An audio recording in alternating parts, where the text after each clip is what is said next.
السلام علیکم دوستو، بسم اللہ الرحمن الرحیم۔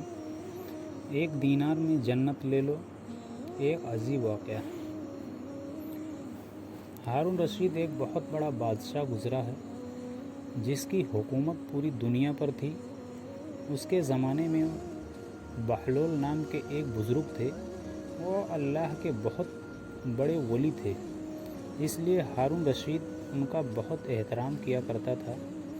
ہارون رشید کی بیوی جن کا نام زبیدہ تھا، وہ بہت ہی نیک عورت تھیں۔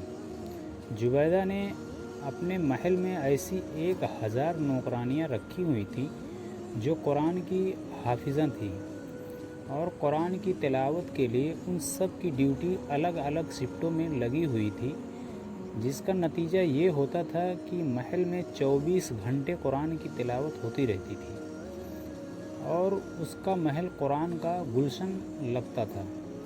ایک دن کی بات ہے کہ ہارون رشید اپنی بیوی زبیدہ کے ساتھ دریا کے کنارے ٹہل رہے تھے کہ ایک جگہ بزرگ دانا بہلول کو بیٹھے ہوئے دیکھا۔ دیکھتے ہی اس نے سلام کیا تو دانا بہلول نے جواب دیا۔ بہلول اس وقت مٹی کا گھروندا بنا رہے تھے۔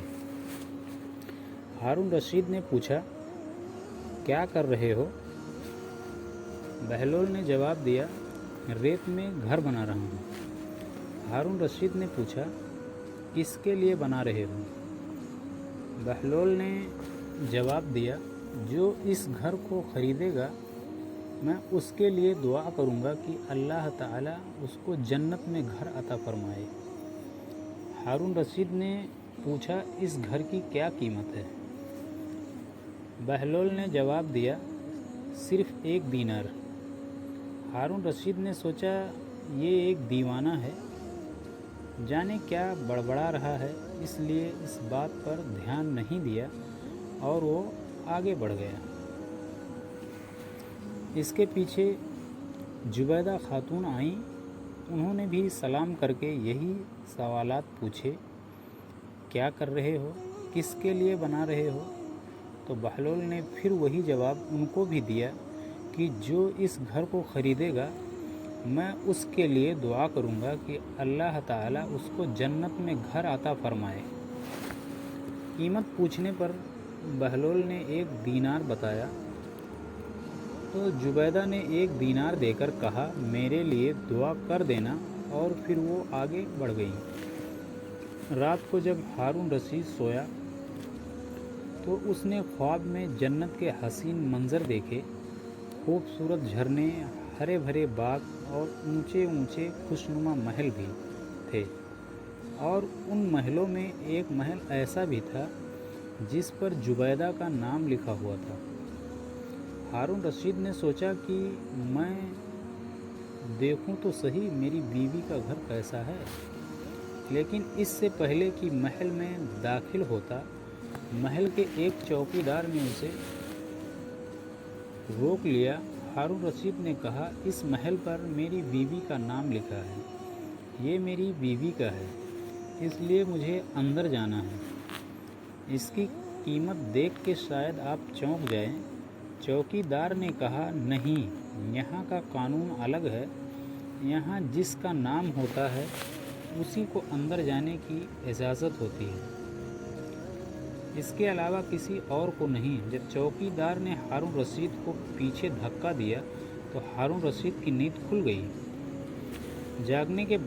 جاگنے پر اسے یقین ہو گیا کہ بہلول کی دعا زبیدہ کے حق میں قبول ہو گئی، اور خود پر افسوس کرنے لگا کہ میں بھی اپنے لیے ایک گھر خرید لیتا تو کتنا اچھا ہوتا۔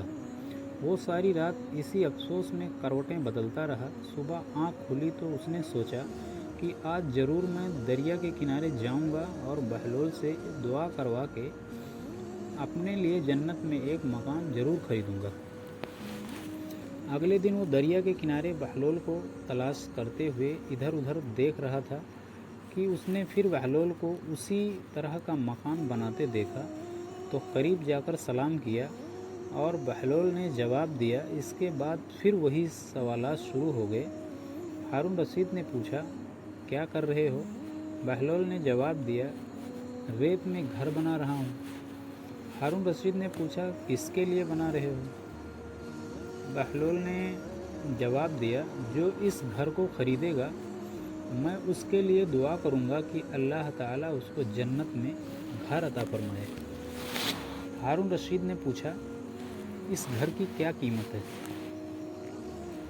بہلول نے جواب دیا، اس کی قیمت پوری دنیا کی بادشاہی ہے۔ ہارون رشید نے کہا، اتنی قیمت تو میں نہیں دے سکتا، لیکن کل تو 1 ہی دینار کے بدلے دے رہے تھے اور آج پوری دنیا کی بادشاہی مانگ رہے ہو۔ بہلول نے کہا، بادشاہ سلامت، کل بن دیکھے معاملہ تھا اور آج دیکھا ہوا معاملہ ہے۔ کل بن دیکھے سودا تھا، اس لیے سستا مل رہا تھا، اور آج چونکہ جنت دیکھ آئے ہو اس لیے اب اس کی قیمت زیادہ دینی پڑے گی۔ ہماری مثال ایسی ہی ہے کہ آج ہم نے اللہ اور اس کے رسول کو بنا دیکھے مانا تھا، اس لیے جنت بڑی سستی ہے، لیکن جب موت کے وقت کی آخرت کی نشانیاں دیکھ لیں گے تو پھر اس کے بعد اس کی قیمت ادا نہیں کر سکیں گے۔ اللہ تعالی ہم سب کو صحیح راستے پر چلنے کی توفیق عطا فرمائے، آمین۔ خدا حافظ۔